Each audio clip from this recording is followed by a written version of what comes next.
Welcome to the Pen to Publish podcast from the two Alexas. If you're planning to pen and publish or are penning at the moment, then you're definitely in the right place. We talk all about the writing and publishing process, and we know this podcast is helping hundreds of writers all over the globe. I'm Alexa Whitten, author, typesetter, and independent publisher. And I'm Alexa Tewkesbury, author, editor, and proofreader. We have many writing resources for you, including our brand new Pen to Published website, where you can get all the show notes and guest information.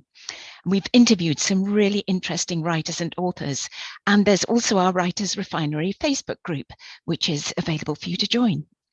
We love getting feedback, so do please leave us a review, and don't forget to hit subscribe so that all the latest episodes pop up in your podcast feed. So let's get started. Hi, and welcome to Series 6 of the Pen to Publish podcast. I can't believe it's almost been a year since our last series. It's been a long time. We've had a long gap. It was out probably January, February time. But we have been doing the putty pods in the meantime, our little sort of bite-sized pieces. So we hope we haven't left you too much in the lurch. Yes, indeed. And today, the series, let's just quickly introduce the series. So this series is all going to be interviews with either authors, writers, people in the industry. We've got some amazing guests lined up. We have. Not all of them have written a book necessarily. Not all of them are writers even, but they are in the industry. And we really hope that these interviews are going to give you some insight as to how the industry works, for example. Also what authors go through as well, their stories, their inspiration, where it comes from, their process. So we really hope that this series is going to be not only extremely valuable, but also gives a little insight to those people who have gone through what you might be going through as well.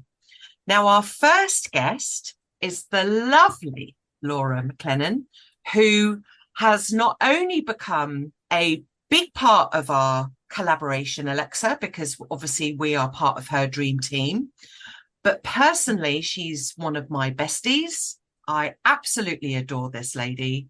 She is a ray of positivity. I always feel better after having a chat with Laura. And although she may be at the moment, I believe you're in Sri Lanka as we speak, Laura. Yeah. Is that correct? Yes, I'm in Kandy in Sri Lanka as we speak, because when you get invited onto the Pen to Publish podcast, you make it happen regardless of where you are in the world. So yeah. Now, we're going to be talking to Laura more, but this is a little introduction as to how we got working together. So, Laura, forgive me, because it's been, I feel I've known you for like 15 years, but actually, I think we've only known each other for 2 years now. Just over 2. Yeah.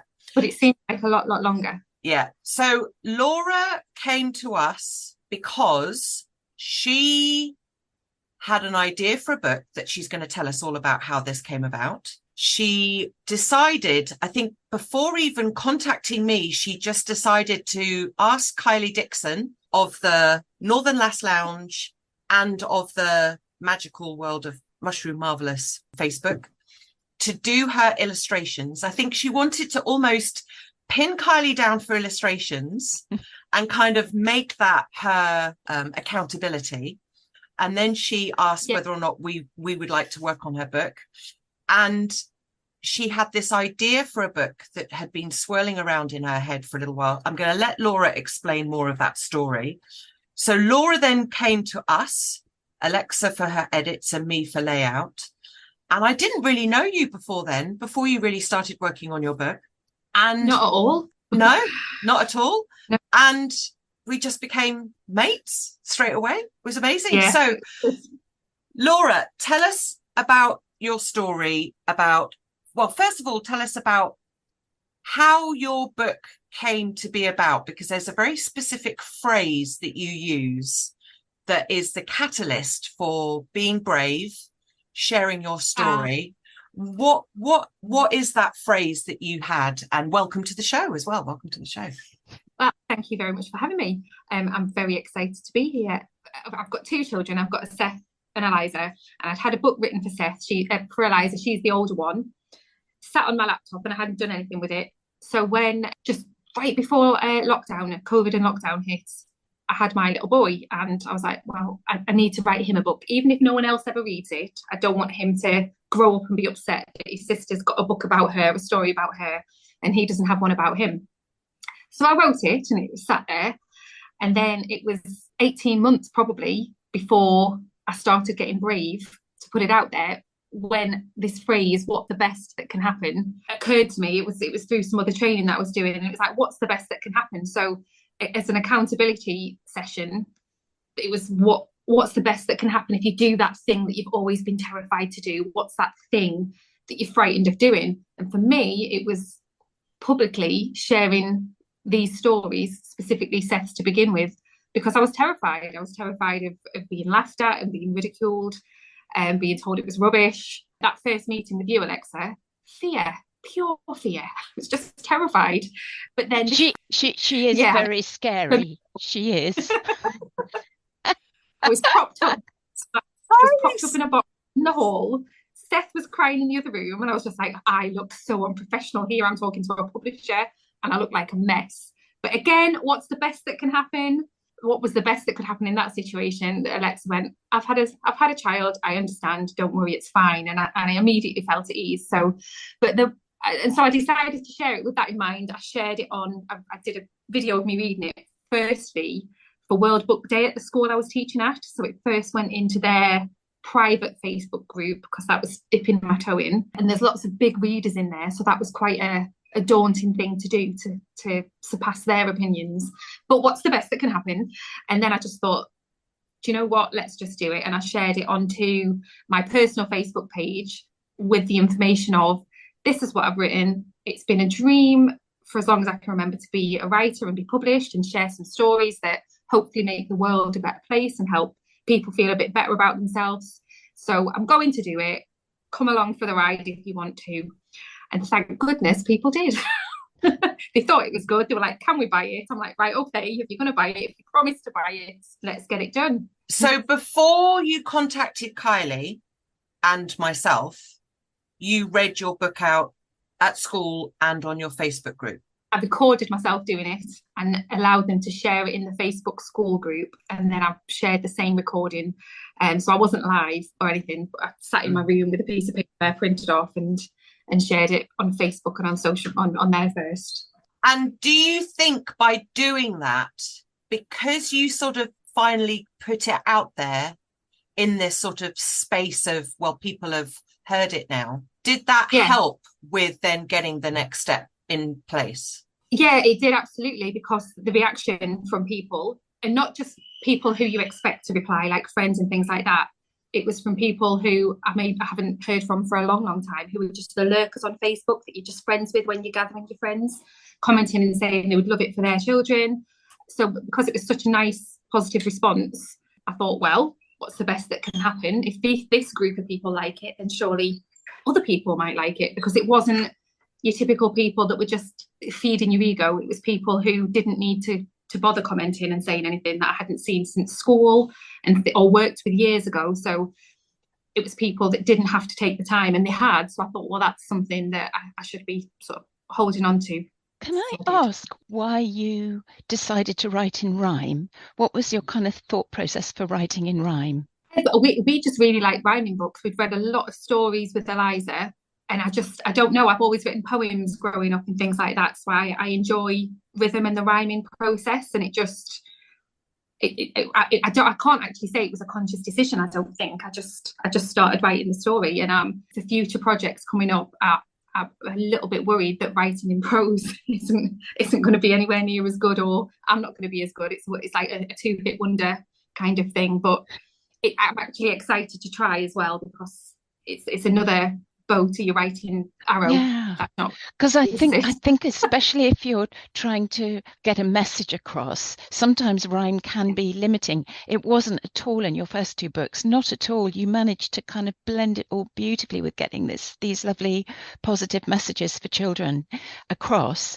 It was I read somewhere afterwards that you shouldn't write in rhyme, because it doesn't sell as well and people don't enjoy it, and it doesn't translate as well to different languages. But my thought then, and again, along with the what's the best that can happen, was, well, Julia Donaldson's doing quite all right writing in rhyme, and other people are as well. So brilliant, but she doesn't have to be the only person that can write books with rhyming. So yeah. I'd like to go back to, so you said you didn't want Seth growing up without a book. So had your book for Eliza, or had that already been has that been written then? Had you written a book for Eliza? Yeah, she's got a book written, but then you guys know, but your listeners won't know, I have another book that I've written for Eliza. I kind of changed the direction with it, and it's a work in progress. It's something that still needs some work on, but when she asks, she now has 2 books. If she asks, I just need to get them out there. So thankfully, being 7, she's a bit more easier to bargain with, but I do have to get on it, because now she's seen Seth have his and she loves his, and she's a big advocate. She tells all her friends about it. She deserves to have her own book. And Kylie again will be illustrating, and we do have a really nice illustration already of Eliza and how she's going to present and play out when the book does get off the ground. So yeah, so she has one, it's just not out there yet. So before we go any further, let's just quickly go through what books Laura is talking about. So first of all, we have Don't Be Silly. And I'm going to be showing a cover in case we ever decide to put these videos up on YouTube. Don't Be Silly, featuring Seth and the Rainbow Monsters. And we're going to be talking a little bit about, obviously, Seth is based off Laura's son, Seth, and the Rainbow Monsters, who are, well, I'll let Laura explain who the Rainbow Monsters are. That was her book. Then we have the second book that was about a year later. I think your second book came out. Yeah, I decided, that one went well, let's do another. Yeah. So the second book is called Don't Be Scared, again featuring Seth and the Rainbow Monsters, and we see Seth in a slightly different situation, obviously, with Don't Be Scared, and we see Seth in a situation with Don't Be Silly as well. Now, both these books have wonderful stories, like fables, that are attached to the messages within the book. And also, there is a lovely hashtag that also comes with these 2 books as well.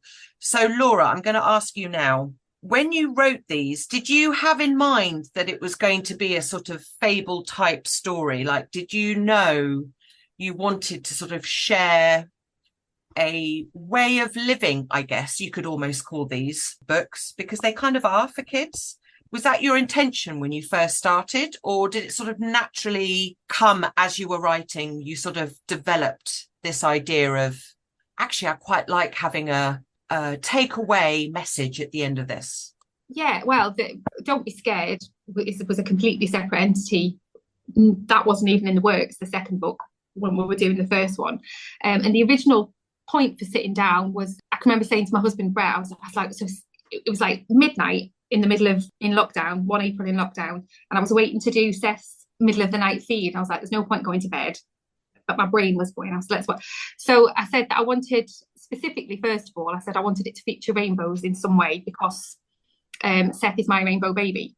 So I wanted to honour that kind of colour and brightness. So that's where the rainbow came from. But then I think the teacher inside me wanted it to be educational as well, which is why the rainbow monsters, are different shapes. And then I was like, oh, well, it could be for the younger audience a teaching tool, because you can look for, what colour is that monster, what shape is that monster. So that was the initial concept. But then it was just with the country, as I was thinking about how I wanted to develop, is becoming divisive. It was getting quite divisive in people, and people were being divisive and dismissive of each other based on how people look, which I don't think, that's not me. We all don't judge a book by its cover. You get to know somebody, you get to, you read the blurb of the book and have a look before you decide and make that decision. And I felt like that was happening quite a lot if you read in the news and in the media. And it comes from parents. Mm-hmm. For the children. That's where they hear and learn how to be this way. Mm-hmm. So I wanted them to have a story that could show them that they don't have to judge people by how they look. So then I started thinking about these shapes. We have the heart, we have the big round circle, we have the rectangle, we have the big tall monster, we have the star and things. So I thought, well, how could each of their qualities as a shape then take on personalities that then they could each be upset about with each other, that Seth then challenges them on in a nice child-friendly way. So you have Red Monster coming along to help because he's lovely and helpful and kind, and they need a piece of equipment. So Seth says, let's get Orange. And Red Monster's like, no, he's too overweight. He's not going to be able to get the job done because he's big and round. And Seth's reply, well, no, that doesn't make a difference. He's got the tools and he's got the skills, he's got the toolbox. So regardless of what he looks like, don't be silly. He's going to come and help get this next bit of the tree house fixed, because they're all going to build a tree house, and so on and so on. So and it all ends with poor Purple Monster. Nobody wants him to come along, and Seth gets then cross because they're not listening. But the point is, without each of these individuals, no matter what they look like, together they create something really important because they've each got a special skill that makes that happen. And so it was kind of then linking into that I want children, my children in particular, but then I thought the teacher in me, we can, ripple that out to other children, to think about that and be like, well, we don't need to look at somebody and go, oh, well, they haven't got the same hair as us, or they haven't got the same shoes as we've got, and things like that. We know bullying happens in schools. Let's get to know somebody and find out who they are and what they are about before we decide that they're not for us. You don't have to like everybody, but let's stop dismissing people on face value, and let's work together as a team where we can, because instead of doing it by ourselves, big things can happen. So that kind of evolved from there, really. As you were, because I certainly remember once Don't Be Silly was written, you'd already started thinking about Don't Be Scared. Yeah, once the snowball started happening with Don't Be Silly, and then that's where we had the hashtag. So it was the background in me, I thought, well, we can take this into schools, we can have this as a learning thing for children in schools. I could do a workshop, and children like snappy phrases and things like that. So it's really hard to challenge for children to want to challenge other children if they're not doing something right. If you're on the playground or in the classroom, it's hard for children to stand up and go, you shouldn't be doing that, because that child then might face repercussions and comeback from other pupils in the class. So I thought, wouldn't it be good if they could just say something that then resonates? So we had either, well, not Don't Be Silly, because that could be quite aggressive, but Be More Seth. So if they could just stand up and say, hang on, Be More Seth. And because they'll have all read the story, they'll know what Be More Seth means. It means stop, hang on a minute, you're not really approaching that other pupil in the right way. So just stop and have a think without it being aggressive and confrontational and causing a bigger problem. And that might be a phrase that they'd be more confident to say, rather than putting themselves in the forefront, because that takes guts when you're in primary school and even secondary school. So I thought that could be a good thing for them to hold on to, hence the badges that were born. It just snowballed into merch and loveliness. I think the Be More Seth hashtag was brilliant, because like you said, it's catchy. It's not actually saying anything specific like Don't Be Silly, because obviously that's not going to work when your next book comes out, right? Because the next book's called something completely different. It fits the character. Be More Seth is, as you said, be more Seth, be more open, be more less judgy. And we're all a bit judgy, but be less judgy. Yeah. Be mindful, think before you speak. Yes. Take time to get to know somebody. Yeah, so be more Seth. Yes. And with the hope that my Seth and Eliza grow up with that kind of attributes and way of thinking as well, which so far, so good. I mean, it's only 3, just forget the memo sometimes, but we'll get him there. Yeah.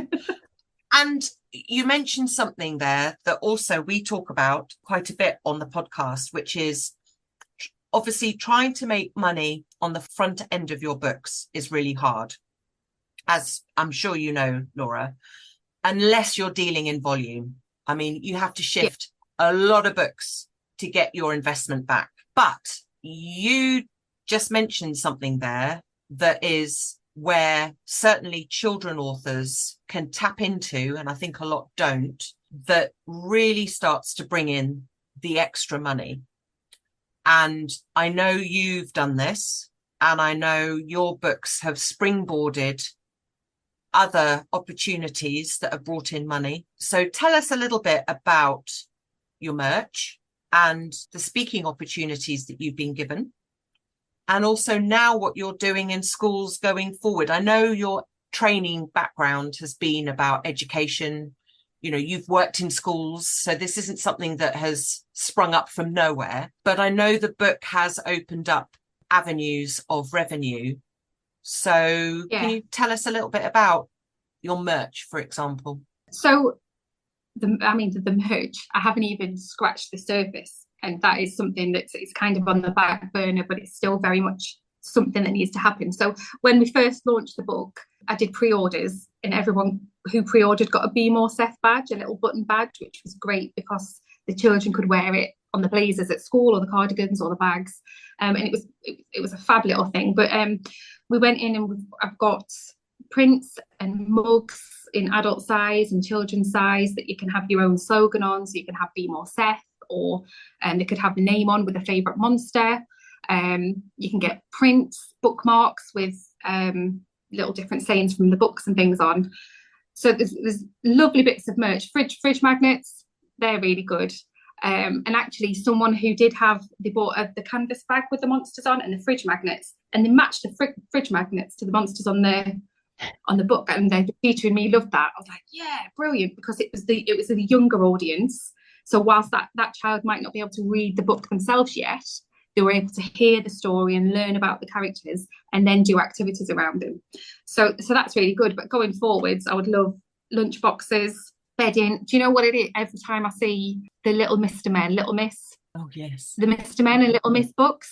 Yeah. They're still around. I mean, they were there when I was little. And still you see T-shirts and bedding with all these different colour monsters on. And I'm like, that's what I want to do with Seth and the Rainbow Monsters. You know, bedding and things, and colouring book, which I've completely forgot about. No, and then the colouring book as well. So yeah, that was great. It's because being more Seth and being mindful and being confident links to having that kind of emotional well-being, which we're all trying to help our children with in schools and as parents. And I think as well, after everything that happened with COVID and lockdown and children being absent from school, there was a lot of need for that at the minute and waiting lists and things. So we thought a colouring book would be really nice, using the Rainbow Monsters, because colouring is quite a mindful activity for children and grown-ups. So that's been really nice. And again, Kylie, who was the illustrator, designed, she replicated some brilliant pictures from both of the books and then did some original ones that was really lovely, and they've gone down well with some Be More Seth pencils, so colouring pencils that have Be More Seth like branded on them as well. So just be more Sething out there. And I am, as you said at the beginning, currently living in Doha and slowly easing the Rainbow Monsters in there too. So I brought some books out with me, and we're making friends with my market audience, ideal audience. So having birthdays and I'm just being quite narcissistic and they're just getting my books. And then everyone's like, wow, these are brilliant. Can I get one for my friend? So actually, when I come back, I have to bring more back with me. So I am quietly spreading the word. It will be in schools out here very soon as I can wang on it. And tell us a little bit about, so surely without being an author, I mean, first of all, how does that label sit with you? Because I know it took you a while, didn't it? Even after you published your first book, you were a little bit uncomfortable about being called an author, because you kind of felt like you weren't, even though clearly you were. Well, I'm going to be very honest. It still is a bit strange to say I'm an author. Yeah, no, it's still very strange. And the other things you're speaking about, so going into schools, having been a teacher for just about 20 years, still going into schools that it's like a second home and saying, oh, I'm here, I'm the author visiting. It's like, oh, but then I was like, oh, that is me. Yeah, that's me. So it still doesn't, I believe it, but it still doesn't sometimes feel right to say it, even though it's probably one of the proudest achievements that I've had. It's, do you know, people where they have bucket life goals that they want to do and that they want to achieve, if they were just brave enough. That was my last one. And people say, so what are you frightened of now? And I feel a bit when I say nothing really, but this was the last thing in the things that I wanted to do was be an author. And with your wonderful help and other help and Kylie's, it's happened. and more books will come. So yes, I am an author. It's a bit strange saying it, but I am an author, and one day it'll probably get less uncomfortable. Off the back of this, I'm now involved with 7 Stories, the National Centre for Children's Books in Newcastle, where I was able to, and I was just cheeky about it. I went and saw another author there who's traditionally published and just left my book and said, I'm coming, please. Thank you very much. And got in and ended up doing. So we went to visit, me and my daughter went to visit this guy doing an author workshop. And I was like, well, we'll be doing that with my book. And I was like, really? And 6 months later, I was in 7 Stories doing my book in the workshop. And I've been back with Don't Be Scared as well. But that's led to creating this writers salon for a space for other people to write and illustrate and collaborate and work together, because it can be quite isolating as an author if you're an illustrator, if you're working by yourself and working from home. So it's a community kind of being built. But we're working on a project at the minute, and they're kind of coming to me and asking me if I think their stories are all right and if I think their things are good enough. And I'm like, well, you have a traditional publishing contract with big publishers. You've illustrated billions of books. What are you asking me for? I'm not an expert. And they're asking me, and that's a bit sort of like, but then I just have to take a breath. What's the best that can happen? I'll just tell them my opinion, whether I like it or not. And thankfully, most of the times it's really good. Otherwise, I'll send them to Alexa. I think that's really interesting about not feeling feeling uncomfortable saying I'm an author, because I've been writing children's books for years. I think probably nearly 20 years. And when people ask me what I do, I say I'm an editor. Never say I'm an author. I just can't. Brilliant. Ladies made the cut. We've got that in Qatar, so you're brilliant. You should. Ladies and gentlemen, I have to say, Alexa Tewkesbury probably is one of the most, how do I say this? Infuriating. No. She is so, you really rarely talk about your books that you've written, and you've written how many? 20? 25? About 70, actually. Oh, well, 70? You see? 70. Oh, the talent, man. You are so talented. Your Easter story is beautiful. But she you never talks about it, ever. And actually, do you know what? Here we are looking for people to interview. We should interview you, Alexa. Seriously. I'll interview myself. I'm uncomfortable saying that I'm an author after having 2 books published. Alexa doesn't want to do it after 70. So, Alexa, if you do, I will. Team. Have a pact. Okay. Yeah. So you very, very rarely talk about your books, your accomplishments, your monologues that you do that are brilliant. You're also going to be in a play. I know this isn't an interview with Alexa Tewkesbury, but people, Alexa Tewkesbury is a wonder. Why they're the dream team. This is why they're the dream team. Exactly. She really does know what she's talking about. So you touched very quickly there, Laura, about something that's really interesting, and I think maybe Alexa Tewkesbury suffers from this as well. I think we all do, and that is good old imposter syndrome. We are all authors. Laura has 2 with a book on the way. I've got 3 books. Alexa has 70, which I'm embarrassed and didn't think that she had that many, but Alexa has 70. And yet we are reluctant to define ourselves as an author, which is interesting, right? Because we are all one. So, Laura, what have you learned about overcoming imposter syndrome? Because I know you have suffered from it. What would you say for those that are feeling it? How have you dealt with that? How have you dealt to overcome it? How have you dealt with getting yourself overcoming the voice in your head to go and do the things that you're scared of? Well, you feature heavily in the main thing, Alexa, is that you talk to people about it. Don't bottle it up in your head, because it's just the lies your brain's telling you. You know, you can't be an imposter when you've done the thing. Mm-hmm. I can't be an imposter at being an author when I've published 2 books and written and published 2 books. But what we talked about it when I was in the thick of it once, Alexa, and your it resonates, and I've shared it with other people and it sticks, is that you are doing people a disservice if you do not share your story. So that is the big mantra that comes back now when the doubt comes in. And just then, instead of looking at what you haven't done yet and what you haven't achieved, looking at what you have achieved. You have 2 books out there. People have bought these books. People are using these books at school. People are using these books as gifts. And remembering those things. So I've got a folder on my phone of lovely feedback and comments that I get from people with messages. I had someone buy Don't Be Silly last summer.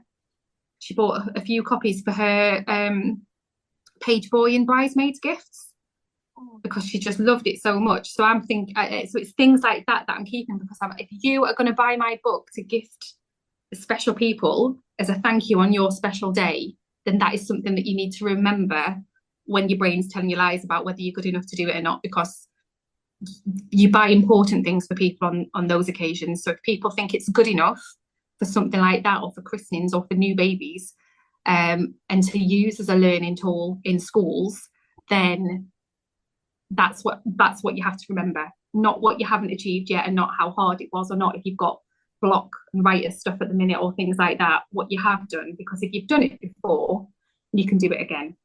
But surround yourself as well by people who are going to remind you the good stuff, and not the people that are going to go, oh, you've done it now, don't worry about it, or dismiss those feelings of being impostery, because they're very valid feelings.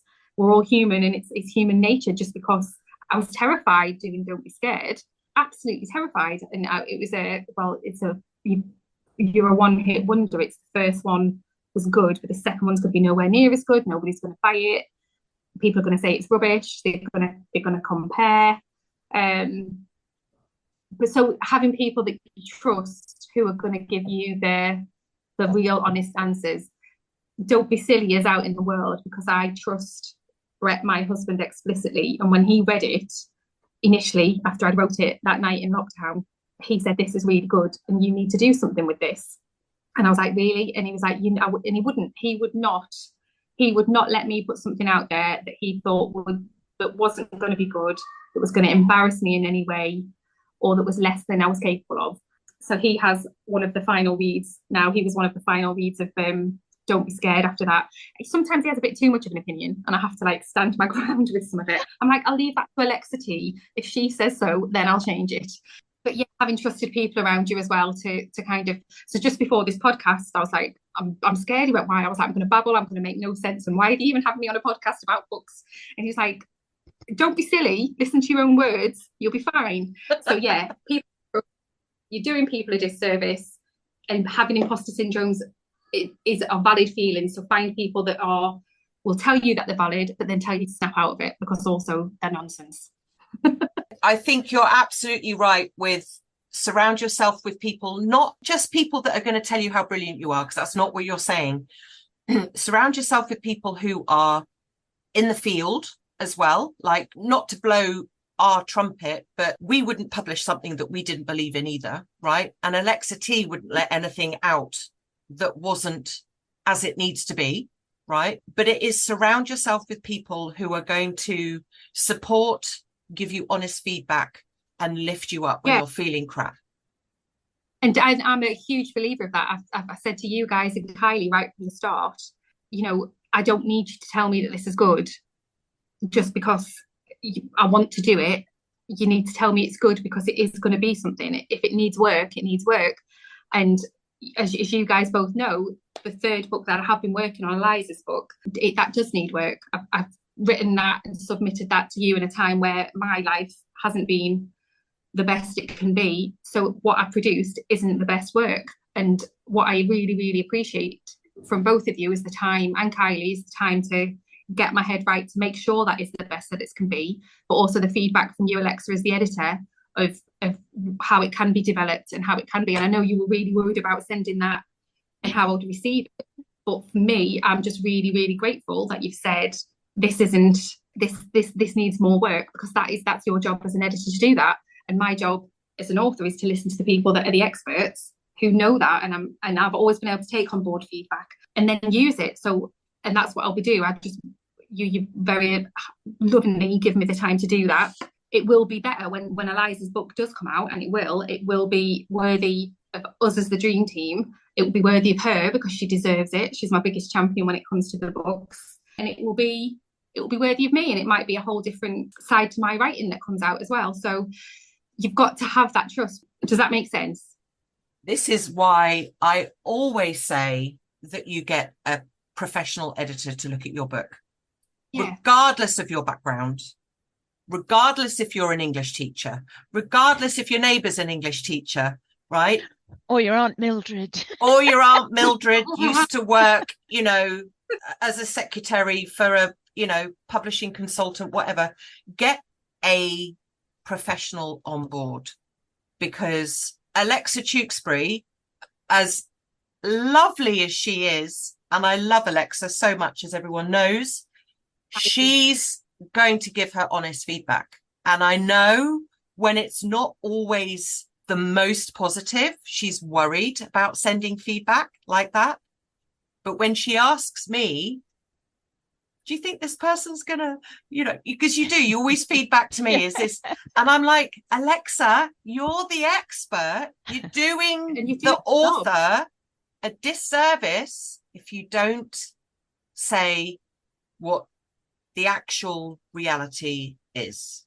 It is, and you are amazing at it. And when people talk about don't be silly and don't be scared and how well written it is, I will have the addendum of, because Alexa T polished it up beautifully. So I'm so proud that they didn't need lots and lots of polishing. I would have been, that's if you'd have sent back don't be silly and it had been horrendous, maybe I would have crawled under a rock and just left it there. Possibly, but we didn't. We worked forward, and you take on board the experts' advice and you make the changes, and you did make it better, because when you're in the thick of writing something, you don't see how it might be perceived by other readers. So I can't remember the line, but there was a line in Don't Be Silly that I looked at it too many times and I couldn't figure out, and you just sent back a slightly tweaked version of it that just made it perfect. And that actually, on reflection, when me and my husband, Brett and I read it, I was like, that could, if it had been stayed how it was, the word and the language use could have actually upset people completely unintentionally. But when it was edited, it did exactly what I wanted it to say. It kept within the rhyme, and it wasn't going to be potentially offensive. So it was great. It's people who read books pick up on the mistakes. They pick up on everything. If you read some of the book bloggers, they pick up on incorrect grammar, spelling, poor continuity. Like, readers are serious people. Avid book readers know what they're looking for, and then they're brutal. They can be brutal about it as well. Readers can be ruthless, right? Ruthless. And to be fair, there are a lot of traditionally published books out there that you're like, did they skip the editing process? Like, there are some, you've said this, Alexa Tewkesbury, some traditionally published books that have clearly been through the editing process. Whether the editor was like, I don't know, skipped a chapter or wasn't having a good day, you're like, how did that get through? I think that's the trouble with this job, isn't it? Even when you're reading for pleasure, your critical brain just keeps clicking in. I do like to say be honest, but I find as well that when I'm working in a Word document, when I'm editing, I will make comments sometimes as well as to why I think something needs to be changed. But I always, when I email the author, I do always say, I've suggested, because I never want them to feel like, oh no, I've actually got to have that. I think if it's something really, no, you really can't have that, then I will stand my ground with it. But I also want an author to feel that it's a collaborative process, so that if they really don't feel that something is right. For instance, when I edited Joseph Milson's memoir, he accepted probably 98% of the edits, but there were just a few things where he said, that's not quite how I want it to come across. And at the same time, do you remember, Alexa, he said when we interviewed him, he said, my one piece of advice for authors is get an editor. Mm-hmm. That was his big piece of advice. Yeah, definitely. And we've had books, we've just had one recently where the author hasn't taken your advice and is quite adamant that they stay with their version. And who are we to say, well, you can't? I mean, obviously, if it's something that is absolutely, like you said, incorrect, for instance, then yes, put our foot down. But if it's something that's subjective, then, you know, you can make your recommendation, Alexa T, which you do. But if the author decides to ignore that recommendation and stick with theirs, as long as it doesn't make us look like we're putting out something that's not right, then absolutely the author can go the way that they want to. But it is definitely a two-way street in the fact that we have our standards and we have our line that, you know, that there's another editor that I work with called Lindsay Courton, and I know she listens to the show, and she has a phrase, if I can get this right, well, I won't die on that. Is the phrase, I won't die on that mountain if you don't change it? Is that the phrase where she's like, the hill you die on? That's the one. If that's what to die on. Yeah. So she will have there'll be something where she goes, well, actually, that's not really right, but it's not a hill that I'm willing to die on if they're going to ignore my suggestion. And, you know, you have to kind of give and take a little bit. I know with you, Laura, I think you accepted the majority, if not all, of Alexa's edits. I don't think there was anything that you pushed back on. Was there? They don't be silly. Yeah, everything. I mean, why would I not? Like, she is the expert, and I'm paying her to do that, to look at what I've written and make sure it makes sense, that it's grammatically correct, and that it flows. And why would I not? You know, there were everything that Alexa's done with both of those books has made the books better, and I'm very grateful for that. I'm hugely grateful for that. But as you said, one of the things that makes me laugh about you, Alexa, was when we were first starting the process, and we were having calls about layout and things like that, and you just said to me one day, and I don't know if I was just like, yeah, do whatever you like, yeah, do whatever you like, and you had to stop and say, this is your book, remember, you are paying us to do your book. Like, no, but like, you're just so great. I'm so grateful to be doing it. You know what you're doing, and it's all brilliant, so crack on. Just do it.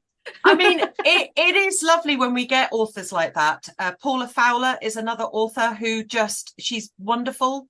She just, I mean, basically we do a book plan, but she kind of lets me and Kylie suggest other visions of her illustrations even. Like, she's wonderful. She kind of just hands everything over to us and goes, yes, which we love authors like that. But at the same time, we also like authors who have an opinion, and sometimes it's quite nice to go, well, do you want this or this? And then they have their feedback in, and that's wonderful. So right, to wrap up, because we've been chatting almost for an hour. Crikey, it's gone so quickly.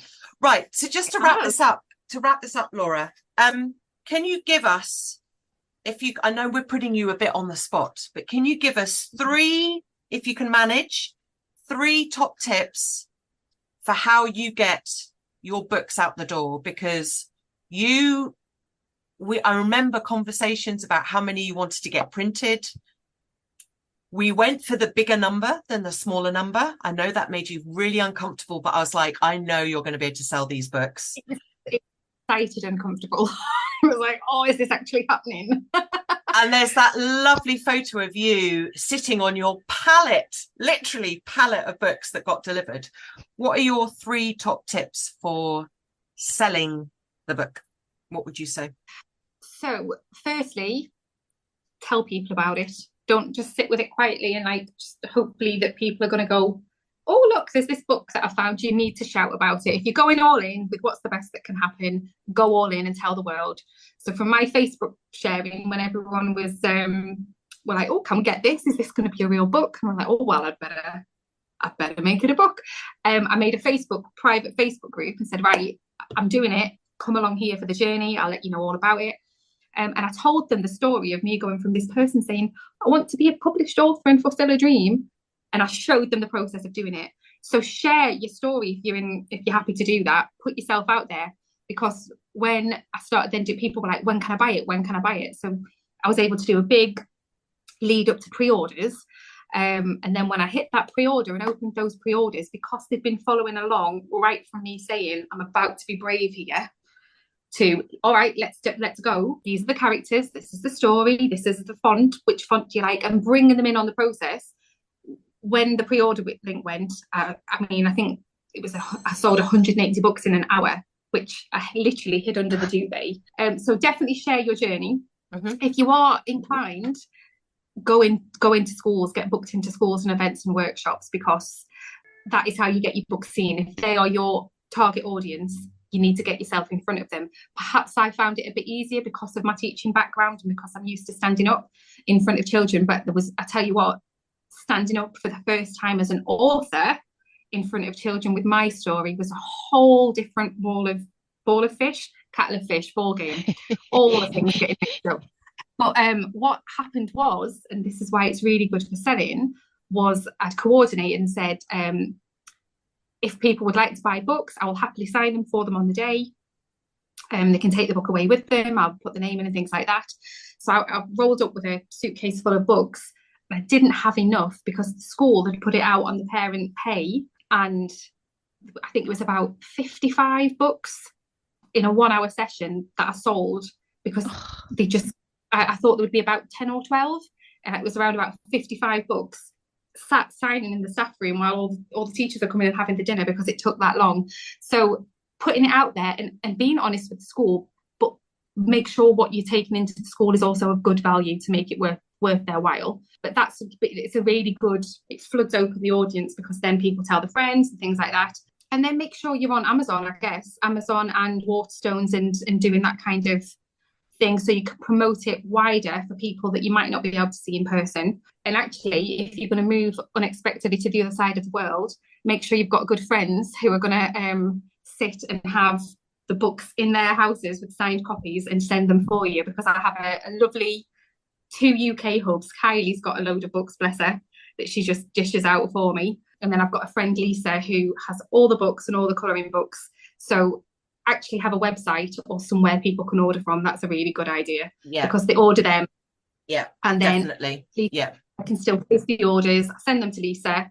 Amazon's great, but they take more of your money. Yes. I was just about to say, I think you did it in the right order. So this is what we always say. So really the key takeaway is build a community, share your story, have a platform to sell your book directly, get physical printed copies. And I know that means possibly boxes in your basement. But honestly, if you want to make the most money from your cover price, selling direct, where you charge for P&P as well, is definitely the way you're going to make more money. Amazon, remember, Amazon takes 60% of your cover price. So although there's no upfront cost for putting your book on Amazon, which is great if you don't have capital, and I understand why people do that, but they take 60% of your cover price. That's going into Jeff's pocket to take him up to the blooming moon. So if you can borrow some money from your Aunt Mildred, right? Instead of her getting to read your book, borrow, some money from Aunt Mildred and get some physical copies where you can then sell at cost price of the cover price, not cost price, cover price, because that's the way you're going to make money.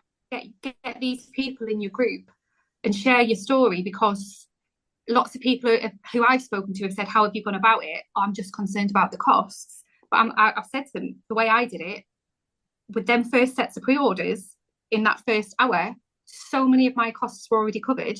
By the time Don't Be Silly was published, the date was published, I think we're on 470 pre-ordered books. So that covered all the printing costs. Yeah.